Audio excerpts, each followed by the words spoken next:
fight's not over. Stop the fight! People. Everybody, I come here for everybody. Kill everybody. I'm the champ. I'm the king. Kill everyone. Ah! All right, guys, welcome back to Broke Bets for UFC 294. Lane here with you. Got my co-host, of course, with me. Of course, yes, sir. I'm really looking forward to this card. Should be a banger. Yes, sir. Obviously, like 2 pay-per-view main events given at the end. Fucking dope. Started off with the straight bets. Easy money, in my opinion, on Said Nurmagomedov. Just the superior grappler, the superior striker.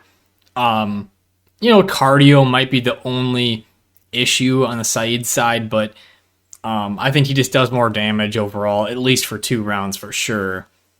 And that submission is extremely live with his guillotine. And striking, I mean, I just think it's going to be one-sided. A 2-unit bet just feels like it's in play here.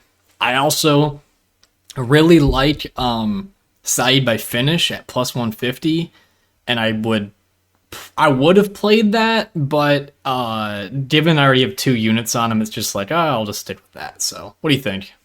Yeah, I mean, I like Nurmagomedov a lot here. I mean, Gafurov's never been finished before, but Said has a nasty guillotine, so he can catch anybody with that thing. So, I mean, if he doesn't finish him, I think he takes the first 2 rounds pretty handily. So, yeah, I think the striking should just be kind of night and day here too. But yeah, I think Said would be like a minus 500 if given he didn't lose his last fight. So, anyway, moving down.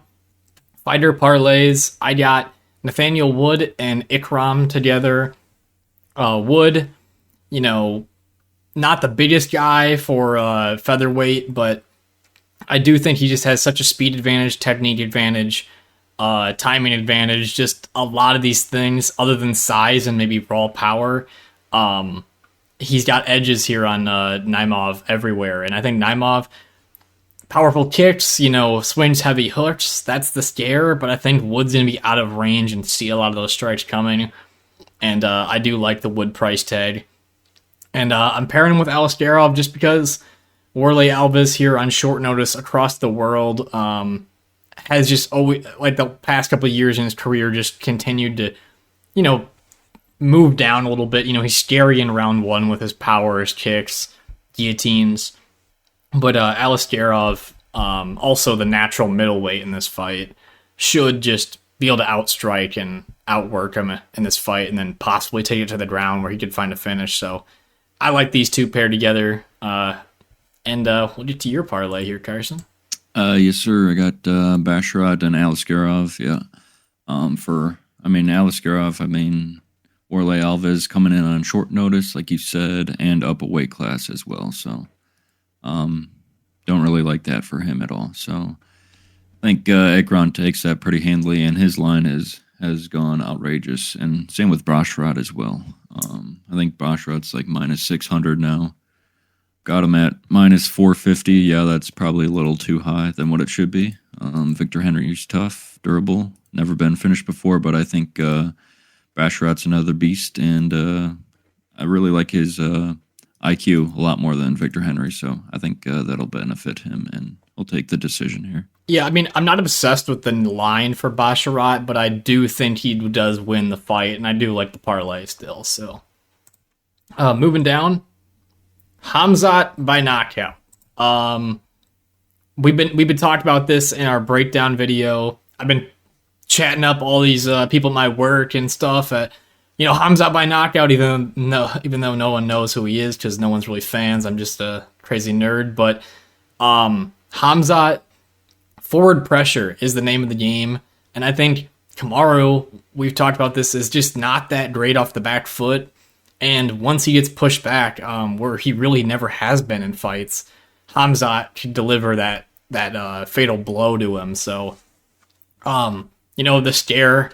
Obviously, I don't like Khamzat's money line just because it's, pretty steep. I think the submission is just less likely. We haven't really seen Kamaru in a submission situation other than like Leon Edwards getting his back. He still defended in that situation. And I just feel like it's a little bit unlikely that Kamaru, has good takedown defense and everything, will just get, dusted by a submission. So I think Kamaru's chin will just get clipped when Khamzat moves forward with the pressure. And I'm not loving the Khamzat price tag, but the knockout number is pretty good. Last time Khamzat fought, we did him by submission versus Kevin Holland.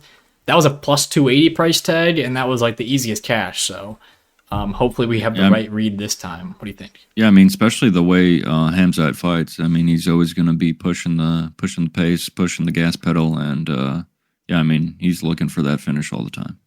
And he still knocked down Gilbert in their fight. Had him up against the fence, almost out of it in the third round. So to say that he wasn't close to a finish at parts in that fight, I think it's just going to be a matter of time in this fight. I think either person gets a finish. I was thinking about the under, but I just think the price tag's better here for the knockout for Khamzat. Moving on further, Dumas by finish. Don't feel confident in this guy, and no one should. That's why I only put a half unit on this one. It just feels like that fight IQ isn't there. But I see this as a stand-up fight, and I really wanted to play the under. But what I think is both these guys could slow down, and I think we're going to see primarily a stand-up fight here, where we saw Dumas in his first fight start pretty fast in the stand-up and then get tired when it came to the grappling. And then against Josh Brown, of course. And then against Cody Runnage, it was just stuck on the ground the whole time, and he didn't really know how to ground and pound Cody Runnage out. I think on this one, we stay on the feet. It stays interesting. I'm going to say the younger fighter, better reflexes, beats the older, slower guy here. And I like that over 3 rounds. I like that better than the under 1.5 rounds. Am I super confident? No. That's why I play the half unit. But we've been pretty good with these finish props this year, so I like this one. Do you trust Dumbass? Do I trust him? Not really, but Abu's fighting once every 2.5 years, so can't really trust that guy either. So, and then you talk about pure size as well. Dumas is like what 6'3" versus Abu, 5'9", who's like 5'9", and knees again, like just weapons that he has at his disposal are just greater. So, okay, long shot play. Bruno Silva, KO round 1. Magomedov, I'm not convinced. We picked him. I know it's contradictory, but I just feel like Bruno Silva, his way to win in this fight is going straight across and doing what he does, which is just try to clobber somebody. So I like a Silva KO round 1 for the price tag, 8.5 multiplier. Just feels like a pretty big steal in that scenario. And like I said, Sharabutdin likes to fight behind his kicks, and who knows if that kicking range establishes fully, especially when Silva's just on the fucking pressure. So we'll see. Yeah, Silva has 23 wins in pro MMA. 20 of those are by KO, and 14 of those are by first round KO. He does tend to find that early finish. Right. Okay, and we'll just talk about some other parts of this card. Islam, Volk. I thought the over was good there, although it's kind of juiced now. I didn't want to have to bite my tongue or bite my lips the entire time the whole way through that fight, so didn't bet it. I also think Volk's an okay bet. However, I just don't like if this one goes to decision. It's going to be close for no matter what, I think, and Islam will have a control time advantage most likely, and being the bigger guy, probably a power advantage where his strikes look larger. So I don't like the decision, and they're also in Abu Dhabi, so who knows? The judges could swing his way as well. Tim Elliott by decision could be a good option. Trevor Peak, I don't mind people playing his money line, although I just can't do it because I can't fully trust him. Anything else you had your eyes on here? I thought if Tim Elliott got somewhere near plus 400, I would play him, but That line's been kind of sitting still. Too many losses on his record too, and it's hard to justify fully him winning that decision against an undefeated fighter. So that's tough. Yeah, I mean, lots of parlay pieces here. I mean, there's a ton of huge favorites on this card. Pretty much every single fight. Right, Dudakova by submission. That was another one I was looking at. But other than that, stay tuned. I guess we have a week off following this, but yep. Stay tuned. We'll try to get that maybe Brazil video out early. We'll see. Anything else for you? Nope. All right, guys. Peace. Peace. I know. It doesn't matter. I'm from the trenches. I'm built like this. The old doubted me said I couldn't do it. The old said I couldn't do it. Look at me now.